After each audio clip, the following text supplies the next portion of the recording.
আজকে একটি ব্রেকফাস্টে খাওয়া যাবে সেরকম একটি সুজির ঝরঝরে পোলাও বানিয়েছি। এই যে উপকরণগুলি দেখালাম, ক্যাপসিকাম, গাজর সব ছোটো ছোটো করে কেটে নিয়েছি, কারি পাতা নিয়েছি, তেজপাতা, গোটা গরম মশলা, দারচিনি, লবঙ্গ, কাজু বাদাম নিয়েছি, কিশমিশ আর চিনে বাদাম যেগুলো ছোটো ছোটো বাদাম হয়, আর ঘি। এবারে কড়াইতে আমি ঘি আর তেল মিশিয়ে একটু বসিয়ে দিয়েছি। এই উপকরণগুলো একটু ভালো করে ভেজে নেব। ভেজে নিলে একটু বেশ স্বাদ হয় সুজিটার। সব ভাজা হয়ে গেছে, বাদামগুলো তুলে নিলাম।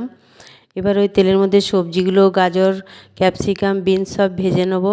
ওগুলো আমার প্রায় ভাজা হয়ে এসে তুলে নেব। এবারে কড়াইতে আমি ক্যাপসিকামটা তুলে নিলাম। এবারে কড়াইতে কারি পাতা আর ওই তেজপাতা, গোটা গরম মশলা ফোড়ন দিয়ে সুজিটা ঢেলে দিলাম। সুজিটা একটু ভালো করে ভেজে নিই। এবার ওর মধ্যে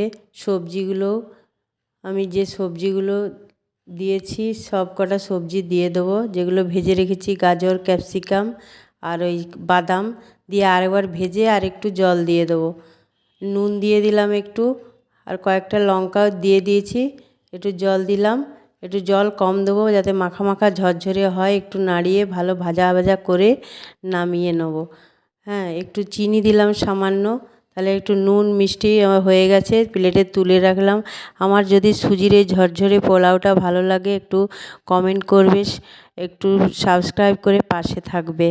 সবাই ভালো থেকো, সুস্থ থেকো। এই যে দারুণ হয়েছে খেতে আমার সুজির ঝরঝরে পোলাও। সবাইকে ধন্যবাদ, সবাই সুস্থ থেকো।